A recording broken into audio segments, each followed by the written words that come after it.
You have an ancient magical power at your command. It's a power that's been around since the dawn of humanity, and it can change the world more fully and sometimes more quickly than anything that has ever been made. Now, your expression of this magic, your school, if you will, can vary. Maybe it's words, maybe it's painting or dance or cooking or coding or an infinite number of other things, but the magic remains the same. You have a unique, creative voice. And that is a uniquely mighty thing. But that voice is constantly under fire. There's this razor-sharp tension between being true to our voices and dealing with the rules of the games that we're all forced to play. If you want your work to actually go somewhere, you're not allowed to pretend that those rules don't exist. But you also can't follow those rules so completely that you lose the thing that made you want to create in the first place. I feel this so deeply right now because I'm literally wrestling with all of it as I learn to create here. And for the record, I have not internalized any of this. I'm still sitting here trying to convince YouTube and the algorithm that I'm worthy of listening to, even if I don't play the game. I am clever. You should listen to me because I'm cool and interesting.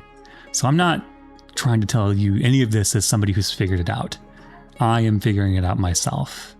And there's lots of things that I'm trying to parse, but I guess I can distill it down to 4 major things that I'm trying to reconcile in my head. 1, your voice is sacred. 2, the framework is necessary. 3, your influences are heavy. And 4, your voice is valuable enough to do the work of adapting it. Now, assuming that we're creating for other people, I don't think we get to choose one or the other in the end between our voice and the frameworks within which we have to create. So we have to figure out how to fold all of these things together to do them at the same time. So let's start with the thing that we have to protect above everything else, and that is the voice itself. Before we talk about why we need to learn the rules, we need to understand what's actually at stake, and that is that our creative voices are probably the most valuable things that we have. So imagine looking at a bunch of fingerprints. They all look pretty similar when you're first starting to look at them. They've got lines and curves and ridges, and some parts are worn off, and some parts are more defined than others. But as you start to look more closely, you realize, of course, that every fingerprint has its own pattern. This isn't something new. We've known about this for probably millennia. But creative voice works the same way. So you and I might use the same tools, or techniques, or cameras, or software, but somewhere something different comes through when we bring our own voices into the mix. The voice itself shows up in the things we notice, the things we care about, how we explain those things, the rhythm of the ways that we explain them or create them, I guess, if we're not just talking about writing or speaking. And then the little choices that we make without realizing it. There's a lot of subconscious in our creative voice. And that fingerprint, that little creative voice, follows us across all the different mediums in which we create, because most of us don't just do one thing. So your voice would apply the same way in writing as it would in dancing. It's a strange concept, but it really is true. So whatever craft you're following gives you the tools, but your voice is the thing that leaves those fingerprints on your finished work. Now, a super important thing to remember about that work is that for most people who ever encounter it, your work is the only way that they'll ever know you as a creative person or really as a person at all. Most people don't know your childhood. They don't know any of the experiences that have shaped you into the person that you are. They don't know the things you've struggled with or learned or loved or the things you obsess over. But what they do know is what you've placed into the world. The thing that they're interacting with is a representation of who you are, and it's the only one most people will ever see. Your voice is what connects those pieces of work back to you. About 15 years ago, there was a study in an academic journal that deals mostly with psychology that looked directly at whether individual creative styles are recognizable to others. So all these different students that were polled were actually able to identify unnamed works by famous artists and writers at way above chance levels based on the style alone. And there's something that's even crazier than that. they were actually able to also recognize the creative work of their fellow students by style. So this is not something that just applies to famous artists or people who are the best at their craft. This even applies to people who are relatively unknown to us. Their work has recognizable creative fingerprints.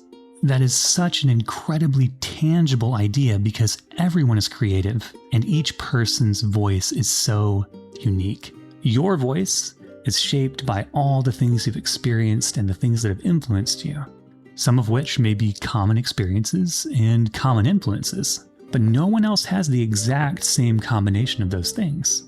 Let's use a big word here really quickly.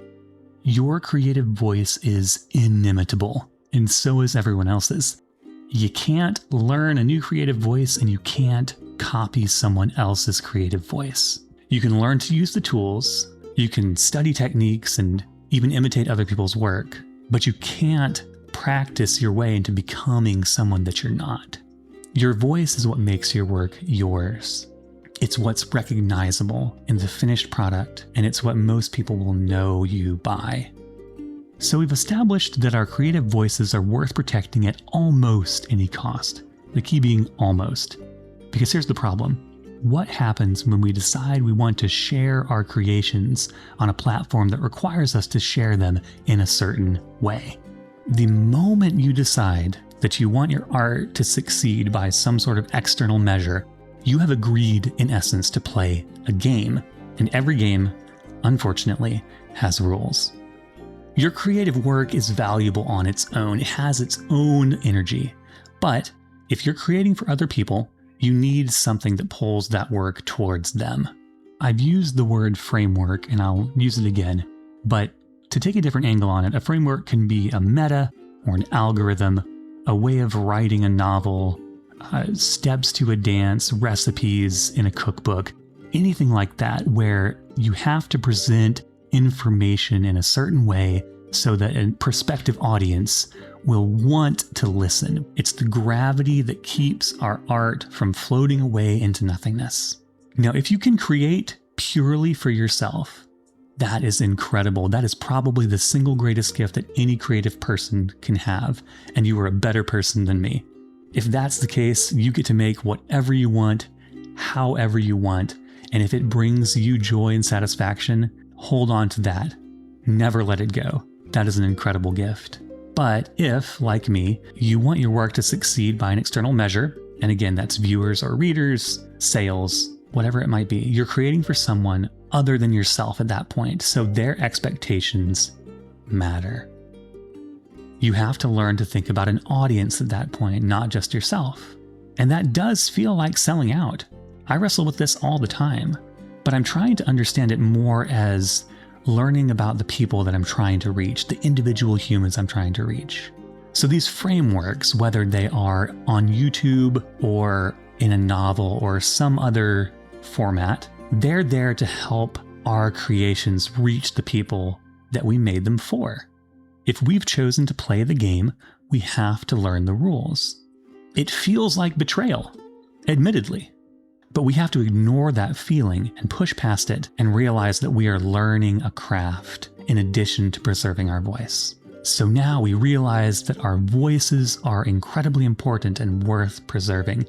And we also realize that there are rules to this game that we have to play, but now there's a third element that we have to consider. Everything that we're taking in, watching, listening, reading, it's all teaching us something too. Whether you realize it or not, you are always practicing something. And if you're constantly consuming the work of other people, you're also practicing their way of seeing the world. And that can be a powerful thing if we do it within the right circumstances. A PhD student in musical performance transcribed 13 albums by a single harmonica player before finding his own sound. He realized that the process of transcribing that work by another great artist was a way of figuring out who he was and what he wanted his voice to be. That imitation, that learning, was part of how he found his voice. Now, you and I work in a similar way. We absorb the work of the people we admire. Sometimes we're able to do that deliberately. Sometimes, and maybe often, I do it without realizing it. And those influences become part of the material that we create from. They affect our voice, or at the very least, they affect the output. So influence is unavoidable, but it's also not inherently bad. We just need to be hyper vigilant about what we're practicing. We are always learning something from the things that we consume.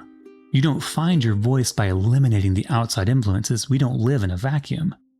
You find your voice by becoming conscious of those influences and then deciding how you want to incorporate them into the things that you make. So now we've taken all of these different problems and all of these different rules. We've taken the fact that our voice is important. We've taken the fact that frameworks are necessary. We've taken the fact that influences are unavoidable. Now we have to make it all work together. We can't choose between our voice and the rules. They have to work in unison, in tandem. And that is incredibly difficult. Again, your creative voice might be the most valuable thing you have. And that is exactly why you have to do the work to learn how to make that voice heard. Think of it this way. Your voice is a language that only you can speak. It has nuance and personality and meaning that is uniquely yours. We talked about that before. But if you want to communicate with other people, let's assume they don't speak your language. You have to translate that language. And within this metaphor, there's two extremes. You can try to make everybody else learn your language, which is what I would say I was trying to do, or maybe even am trying to do with YouTube. You have to appreciate me, algorithm, for who I am, because I'm worthy of it purely on my own merit and without making any effort to accommodate you or anyone else. And then you have the other extreme, which would be to abandon your language and learn to speak the language that other people speak, exactly as they speak it. Neither of those extremes are really a good option. The third option would be learning to translate your language across those barriers into someone else's mind. We get to keep our meaning and our personality and all the things that make our creativity our own, and then we learn how to express those things in a language that can be understood by others. Your voice is valuable enough to do that work. If you want to create for other people, you have to understand that those frameworks are the things that help your work reach them. It's going to take longer to learn to translate than it would be to follow a blueprint, but this is the long game. We're learning to make our voices work within the game that we have chosen to play. So here I am trying to figure all of this out. I'm trying to hold on to my voice, all the quirks and idiosyncrasies and the things that make me good at things and the things that make me bad at things. I'm trying to accept that there is a framework that I have to fit within. I'm trying to learn to embrace the influences that I want and to try to shutter out the ones that I don't. And I'm trying to learn how to blend all of it together. So I feel like the answer isn't to reject the rule set. It's not to reject the framework. And the answer is certainly not to disappear into somebody else's blueprint and try to become an exact copy of them. The answer, as I'm coming to understand it, is the impossible task of taking our entirely unique creative voices and learning to mold them into some sort of creation that's able to reach the people for whom we have something to share. And honestly, this whole thing is taking me so much longer than if I just followed that blueprint to acknowledge that. I am 100% or 0% by nature. My desire would be to find that perfect formula and follow it and be done with it. Copy the successful thing, not have to do all this hard work, be successful, be noticed. But I can't be whoever I would be trying to copy. Just like I can't be you, just like you can't be me. And any attempt to become someone else is just a hollow imitation in the end. And I don't have the answer here. As much as I wish I could tie all this up in a neat little bow and leave you with something actionable, I'm not a guru. I don't know how to make your YouTube more successful or how to publish a best-selling novel. I certainly don't know how to dance well, or whatever other metaphors I've used for all of this. But if I could leave you with one thing, it would be this. Your voice matters. It matters so much. And if you had to choose between your voice and the framework, always choose your voice. That shouldn't even be a question. These are all ideals that we're trying to work towards, that I'm trying to work towards, something insubstantial and maybe impossible. So when it comes down to it, preserve your voice. It is so valuable, and the people around you would not be the same without it. Now, if you have the mind space and the privilege and the time to do the work, to make your voice accessible to the most people you possibly can, by all means, do the work. But in the end, what matters is that quietest voice. There's so many loud voices inside of our minds. Some of that comes from all the loud voices outside of our minds, and they all get mingled. But what we have to do, the hard thing, but the good thing, is to preserve that quietest voice, the one that's the easiest to lose, that deep, creative voice. Because that's the voice that moves mountains. That's the ancient magic.